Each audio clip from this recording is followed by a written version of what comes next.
आज का हमारा टॉपिक होगा, ये बेसिकली टॉपिक नहीं है लेकिन अच्छी तरीके से समझने के लिए, ताकि हम आपका नोट्स भी एक तरीके से बन जाए और आप बेहतर तरीके से इस चैप्टर को समझ भी पाएँ। उसके लिए हमने हेडिंग ही डाल रखा है यहाँ पर। हेडिंग का नाम है the proto industrialisation helped in building a close relationship between the town and the countryside. यानी कि ये जो प्रोटो इंडस्ट्रियलाइजेशन था, मतलब कि ये एक ऐसा दौर जहाँ पे कि मशीन उस समय तक नहीं आया था। ऐसे दौर के बारे को हम लोग क्या कहते हैं? Proto industrialisation. मतलब कि प्रोटो इंडस्ट्रियलाइजेशन बेसिकली हम लोग उस दौर को कहते हैं जिस दौर में हमारे पास कोई भी मशीन नहीं आया था। और उस समय पे हमको मालूम है कि जब मशीन नहीं आया था तो उस समय पे कपड़े का बुनाई या फिर किसी प्रकार का काम कैसे होता था? गाँवों में होता था। लोगों को मर्चेंट लोग क्या करते थे? काम देते थे और कहते थे कि भाई तुम हमारे लिए काम कर दो, बदले में हम तुमको पैसा देंगे। इस प्रकार का चलता था हमारा काम।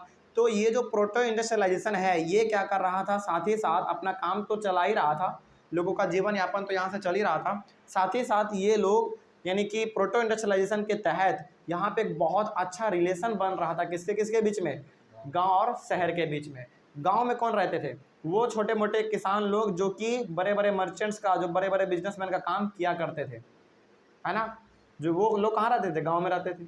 और जो बड़े बड़े मर्चेंट्स लोग थे, जो बड़े बड़े बिजनेसमैन थे, ये लोग कहाँ रहते थे? शहरों में रहते थे। तो कहीं ना कहीं आप यहाँ से ये कह सकते हैं कि शहर और गांव में अब क्या हो रहा था? धीरे धीरे एक अच्छा रिलेशनशिप यानी कि एक अच्छा संबंध बन रहा था, है ना, गांव का शहर से और शहर का गांव से। ठीक है, तो इसी के बारे में आज हम लोग पढ़ेंगे। चलिए, तो बहुत सारे अलग अलग टॉपिक के बारे में हमने पढ़ा, और वो टॉपिक बेसिकली आपके बुक में तो नहीं है, लेकिन हाँ वो कंटेंट है। टॉपिक हमने यहाँ पर जानकर डिवाइड किया है ताकि आप अच्छी तरीके से इसको समझ पाएँ। या फिर आपसे पूछे भी कि कैसे रिलेशनशिप बिल्ड हुआ गांव और शहरों के बीच में, तो आप ये बता सकते हैं जो हमने यहाँ पे पॉइंट लिख रखे हैं, है ना। और इसके अलावा भी यदि आपको कुछ अच्छा लगे तो आप उसमें अपना पॉइंट ऐड भी कर सकते हैं। अब ये ज़रूरी नहीं है कि आप मेरे पॉइंट को ही लिखें, ऐसा बात नहीं है। यदि आपको समझ है कि किस प्रकार से थोड़ा सा और इसको हम बढ़ा चढ़ा के लिख सकते हैं तो आप लिख सकते हैं, इसमें कोई बड़ी बात नहीं है। ठीक है, चलिए, तो खैर इसमें क्या लिखा हुआ देखा जाए। Merchants were based in towns but the work was done mostly in the countryside. जो मर्चेंट्स हुआ करते थे, यानी कि जिनका के काम कपड़े का खरीद बिक्री या फिर सामानों का खरीद बिक्री जो हुआ करता था, उन लोगों का ज़्यादातर रहना तो शहरों में होता था। उनका घर जो है, उनका जो पूरा फैमिली है, उनका जो पूरा सामान का बिक्री है, वो सारा कहाँ पे होता था? टाउन में, यानी कि शहरों में होता था। लेकिन इनका जो रूट था, इनका जो जड़ था, जो सबसे ज़्यादा इनका लेन देन कहीं से होता था, तो वो कहाँ से? गाँवों से। क्योंकि देखो, इसका फैमिली पूरा फल फूल रहा है कहाँ पे? शहरों में। शहरों में फैल रहा है। लेकिन उनको जो पैसा आ रहा है, उनका जो प्रॉफिट हो रहा है, वो प्रॉफिट कहाँ से जुड़ा हुआ है? गाँवों से जुड़ा हुआ है। और किन लोगों से जुड़ा हुआ है? वही छोटे मोटे किसान लोग, बेरोजगार लोग, जो कि गाँव में बैठे हुए हैं काम करने के लिए, और उसके लिए वो काम कर रहे हैं, है ना। तो वो रहते तो थे शहर में, लेकिन उनका पूरी तरीके से जो डिपेंडेंस था वो किस पे था? गाँव में था। ठीक है, आगे। A merchant clothier in England purchased wool from a wood stapler and carried it to the spinner. The yarn, यानी कि thread, that was spun and was taken in subsequent stages of production to weavers, fuller and then to dyers. अब यहाँ पे इस line में पूरा एक procedure बताया गया है कि किस प्रकार से कपड़े का यहाँ पे बनाई होता था, यानी कि कपड़ा कैसे बनता था। जैसे यहाँ पे एग्जांपल दिया गया है एक क्लोथियर, जो कि कहाँ के हैं? इंग्लैंड के हैं, है ना। यानी कि यहाँ पे इंग्लैंड का बात कहा गया है। क्लोथियर मतलब वही लोग जो कि कपड़ा बनवाते हैं, बनवा के वो मार्केट में बेचने वाले होते हैं, उसी को हम लोग क्लोथियर कहते हैं। तो यहीं पर एग्जाम्पल दिया है कि आखिर किस प्रकार से कपड़ा बनता था। देखिए, सबसे पहले इंग्लैंड के जो क्लोथियर हुआ करते थे उस समय के, वो लोग क्या करते थे? सबसे पहले ऊल खरीदते थे। किससे? वुड स्टैपलर से। अब यहाँ पे ये लोग ऊल खरीद रहे हैं वुड ऊल स्टैपलर से। फिर ये स्टैपलर कौन है? स्टैपलर कौन है? देखिए यहाँ पे नीचे हमने उसका वर्ड लिख रखा है, और ये वर्ड इसका मीनिंग आपके बुक में भी है, ठीक ना। कौन है? देखिए, अ पर्सन हु स्टैपल्स और sorts wool according to its fibre is called a stapler. मतलब कि किस प्रकार का आपको फाइबर बनाना है, यानी कि किस प्रकार का आपको कपड़े की बुनाई करना है, उसी प्रकार का आप ऊल लेंगे ना। ऐसा तो नहीं कि यदि आपको स्वेटर बुनना हो तो आप सुई धागा से सिल रहे हैं, ऐसा तो नहीं हो सकता है। यदि आपको स्वेटर बुनना हो तो ऑब्वियस सी बात है कि आपको क्या चाहिए? ऊन चाहिए, है ना। वही बात यहाँ पे कहा गया है कि जैसा आपको फाइबर चाहिए, यानी कि जैसा आपको उससे बना हुआ कपड़ा चाहिए, उसी प्रकार का आप ऊल क्या करेंगे? इकट्ठा करेंगे, है ना। तो बहुत सारे इंग्लैंड में ऐसे लोग थे जो कि ऊल को इकट्ठा करते थे, यानी कि वो इस प्रकार के ऊल को आपस में रखते थे आप अपने पास, यानी कि किसी प्रकार से हो सकता है कि वो किसी जानवर से ले ले या फिर किसी खरीद के ले ले सस्ते दामों में, वो अपने पास रखते थे। और इन लोगों से जो बड़े बड़े मर्चेंट्स, जो बड़े बड़े क्लोथियर हुआ करते थे, वो क्या करते थे, खरीद लेते थे, है ना। तो merchant clothier in England purchase wool from a wool stapler. तो ये जो मर्चेंट वो लोग हुआ करते थे इंग्लैंड के, वो किससे खरीदते थे ऊल, अपना ऊल स्टैपलर से, यानी कि ऐसे लोगों से जो कि अपना ऊल रखते थे अपने पास, है ना। And carried it to the spinner, और वो ऊल लेकर वो लोग किसको दे देते थे, स्पिनर को, यानी कि अब उससे क्या बनने वाला है, धागा बनने वाला है स्पिन करके, है ना। वो यहाँ पे लिखा हुआ है दी यार्न, यार्न मतलब thread, that was spun and was taken in subsequent stage of production to weavers. और उसके बाद पहले तो इन्होंने क्या किया, ऊल को खरीदा, खरीदने के बाद किसको दे दिया, स्पिनर को दे दिया। स्पिनर क्या करेगा, नहीं, ऊल स्टैपलर से इन्होंने क्या किया, खरीदा पहले ऊल को, खरीदने के बाद किसको दे दिया, स्पिनर को, स्पिन कीजिए यानी कि धागा बनाइए, धागा बनाने के बाद वो किसको दे दिया, वीवर को दे दिया, यानी कि आप इसका क्या कीजिए, आप बुनाई कीजिए, है ना, इससे क्या बनाइए, आप कपड़ा बनाइए। Fuller and then to dyer, और उसके बाद कपड़ा बन जाने के बाद वो कपड़ा किसको देता था, डायर को, यानी कि डायर मतलब ऐसा लोग जो कि आप कपड़े को क्या करने वाला है, रंगने वाला है, थोड़ा सा उसको खूबसूरती देने वाला है ना। इस प्रकार से वहाँ पे काम चलता था। उसके बाद the finishing was done in London before the export merchant sold the cloth in the international market. अब इसके साथ ही साथ यहाँ पे बात हो रहा है इंग्लैंड का, ठीक ना।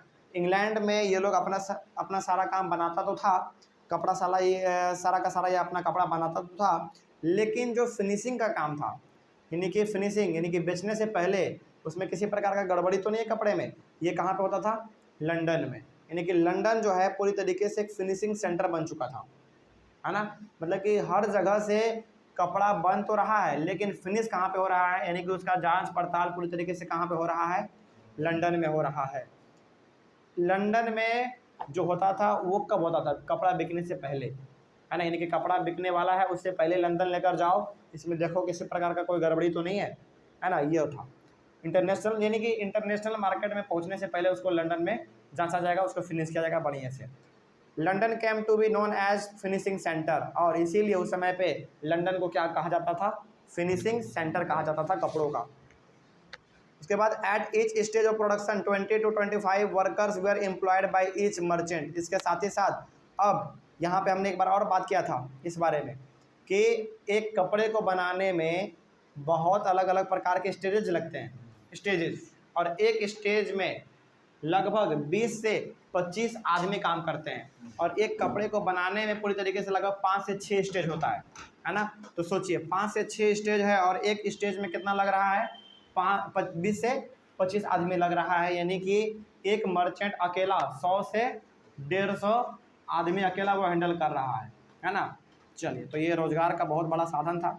उसके बाद आगे बढ़ते हैं।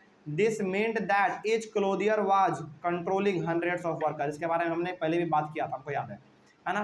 मतलब ये हो गया कि एक मर्चेंट कम से कम 100 से लेकर 150 आदमी को वो अकेला रोजगार दिए हुए है। तो इसका मतलब ये हो गया कि सोचिए यदि 10,000 कम से कम मर्चेंट्स हो या फिर 100 मर्चेंट्स भी क्यों ना हो, तो सोचो कितना ज़्यादा लोगों को रोजगार मिल रहा होगा, है ना। चलिए, तो ये आपने यहाँ पे समझ लिया। उसके बाद आगे बढ़ते हैं। तो स्टेपलर का मतलब आपने समझ लिया क्या होता है, मतलब कि एक ऐसा आदमी जो कि जिस प्रकार का उसको फाइबर बनाना है, जिस प्रकार का कपड़ा बनाना है, उस प्रकार का वो ऊल इकट्ठा करता है, उसी को हम लोग कहते हैं स्टेपलर। अब फुलर कौन होते हैं, a person who fulls that is gather cloth by pleating it called a fuller. मतलब कि फुलर का मतलब होता है ऐसा आदमी जो कि क्लॉथ को गैदर करता है, यानी कि बना हुआ कपड़े को इकट्ठा करता है। जो कि मान लीजिए कपड़ा, फॉर एग्जांपल मान लीजिए कोई मर्चेंट है जो कि गांव में अपना कपड़ा बनने के लिए दिया था, तो क्या वो मर्चेंट खुद आएगा कि भाई लाओ मेरा कपड़ा लाओ, ऐसा तो नहीं होता है। वो अपने साथ आदमी रखेगा, उस आदमी को भेजेगा कि देखो फलाने घर में इतना कपड़ा हमने बनने के लिए दिया है, तुम जाओ उस कपड़े को लेकर आ जाओ, है ना। वही होता है हमारा फ्यूलर। फ्यूलर का मतलब होता है कि अपने काम को फुल कर देना, मतलब कि अपने मतलब इस प्रकार से आप कह सकते हैं कि जो मालिक कह रहा है उसे कामों को पूरा कर दीजिए, इसी प्रकार का आप कह सकते हैं। समझ रहे बात को। चलो, तो यहाँ तक आपने पूरी तरीके से ये पढ़ लिया, और यहीं पे जो आपका सबसे पहला टॉपिक था आपका क्या था, बिफोर द इंडस्ट्रियल रेवोल्यूशन। ये तो पूरा हमारा एक लंबा सा टॉपिक ही था, इसके बारे में आपने पूरी तरीके से पढ़ लिया, है ना। उसके बाद आपका आता है the coming up of the factory. अब यहाँ से अभी तक यहाँ तक में हम लोगों ने जो कुछ भी पढ़ा वो हम लोगों ने पढ़ा इस ऐसे दौर के बारे में जिस समय कि हमारे पास कोई भी मशीन नहीं था, है ना। मशीन नहीं था तो इसका क्या एडवांटेज था बताइए। जब मशीन नहीं था तो हाँ बिल्कुल, मशीन नहीं था तो सबसे बड़ा यहाँ पे जो लोगों को अपॉर्चुनिटी दिख रहा था वो दिख रहा था रोज़गार का, यानी कि रोज़गार लोगों के पास सबसे ज़्यादा था।